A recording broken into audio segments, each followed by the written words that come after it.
Elhamdülillahi Rabbil alemin. Ve salatu ve selamu ala Resulihi Muhammed ve ala alihi ve sahbihi ecma'in. Allah subhanahu wa ta'ala Kur'an-ı Kerim'de bizge şunday haber bire. Euzu billahi mineşşeytanirracim. فَقُلْتُ اسْتَغْفِرُوا رَبَّكُمْ إِنَّهُ كَانَ غَفَّارًا. Hem aytım alarga deyim. Tövbe etip Rabbinizden istiğfar kılığız. Gafur sırağız, siksiz ul günahlarını yarlık kavuşu. 71. sure 10. ayet. Elbette biz bunda neticeni göremiz.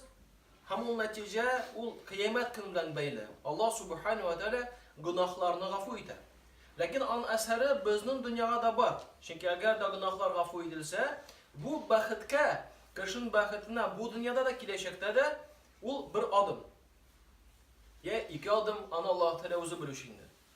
Lakin bundan da tış başka maksat var. Hem o maksatga gün sayın erta bilan chiqib, kishi ishga borganda erishmoqchi bo'lar.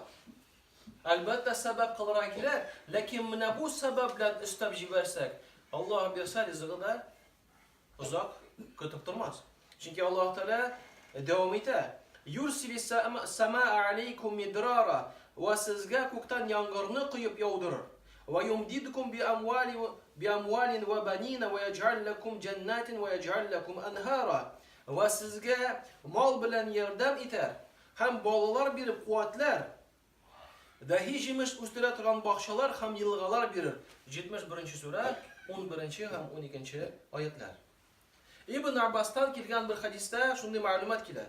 Man akthara al-istighfar ja'alallahu lahu min kulli hammin faraja va min kulli dhiqin makhraja va razaqahu min haythu la yahtasib. Shunday bir hadis. Anglab bulmaganlar mı tercümesiz? Mana Peygamber Muhammed sallallahu aleyhi ve sellem haber beradi. Şuna kim istiğfar kılını ko'paytsa, yesa o'z üstüne yüklese, kun sayın istiğfar kılam. 100 martaba, 200 martaba rolda borganda, jiyo borganda istiğfar degan so'z astagfirullah, Rabbigfirli degan so'zlar ko'paytib kishi aytsa. Allah ana har bir ko'ngilsizlikdan jingilib berashak, har bir og'irlikdan shig'im berashak, ham ul kutmagan yerdan rizqini da berashak. Hem ne bu elbette hadis, ul ne biz aytgan oyatga to'g'ri keladi. Tağın bir tapkır ana aytgan turda aytasin keladi. Hem aytdim diyorlarga tövbe etip Rabbinizden istiğfar kılığız. Gafur so'rag'iz, cheksiz ul günahlarını yarlık kavuşu. Mana agar da şu günahlarını yarlık kavuşu degan o'rinda ajatlarni gafur etuvchi desa, biz boshqa qarayishlaymiz.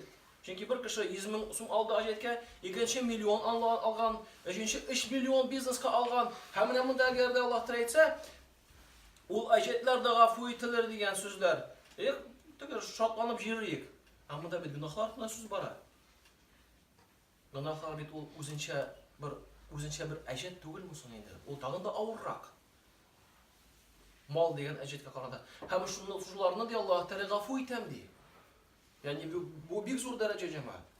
Va sizga ko'kdan yomg'irni quyib yog'dirir, va sizga mol bilan yordam etar, ham bolalar berib quvvatlar, dahi jimish o'stira turgan bog'chalar ham yilg'alar berir. Şu 71. sura 10-12 kadar. Yani mal şu istiğfarının neticesi bula Allah. Sağlık, selametlik o'zimizning da bolalarımızın da şu istiğfarının neticesi bula Allah. Biz bit qabilshaqlarda bizda problema chiqadi, biz buni bilan netib qaraymiz, bir kishidan so'raymiz u problemani shishirga, ikkinchi kishidan, uchinchi kishidan, anlari bunda da bo'lmas, tengda da bo'lmas, bunda da bo'lmas, biz aytamiz, ya Rabbim ya yordam et. Abid kiriye kirisinchi. Sen Allah'dan gafur sıra ham sebep kıl. Allah'dan yardımını sıra ham sebep kıl. İstiğfarın kıl ham sebep kıl. Ne şolay bulurga tiyir. Çünkü biz eng birinchi agarda og'irlikda Allohga murojaat etamiz, bu bizning imonimizni, bizning ixloslimizni, bu bizning bu dunyoni anglovun ko'rsatadi. Chunki agarda sen anglasan, mana bu dunyo butunlay Alloh qo'lida. Kimga tili Alloh Taolo shu kishiga ko'nglini solar. Kimga tili Alloh Taolo shuni ko'nglidan olar. Agarda biz shuni anglasak, albatta eng birinchi biz Allohga murojaat etamiz. Hem Allah Teala ul problemini shishirga yordam etadi. Agar da biz ishlamasak, agar da biz Allah'a itaat etmişək, istiğfar qılmasaq, ғафу сұрамасақ, tırışmasaq, Allah Teala Kur'an-ı Kerim'de deyir: "Ya eyyuhan-nasu entumul fuqara'u ilallahi. Vallahu vel-ganiyyul hamid." Bu büyük matur ayetler. İyi kişiler de siz yarlısız. Siz muhtaç de Allah'a. Biz muhtaç Allah'a. Biz muhtaç Allah'ın kanunlarına. Biz muhtaç ol istiğfarga. Biz muhtaç. Bir kim tugul. En birinci biz. Elbette bizim bağlar da, tuğanlar da, hatınlarımız da bitinesi. Lakin en birinci biz. Onlarga muhtaç. Vallahu huvel ganiyyul hamid. Allah bay. Hiç kimge muhtaç tugul. 35. sure 15. ayet. Çünkü boyluqның manası gani degan so'zning. Ol faqat Allah'a layıqlı bo'lalar. Ne için? Çünkü asılda Arap tilinde qaraganda gani kishi ol bir kimge de bir narsaga muhtaç tugul. Anday kishi bu dunyoda bormi? Yo'q. Nendek boyliq bo'lmasin, nendek daraja bo'lmasin, bor bir kishi narsagadir muhtaç.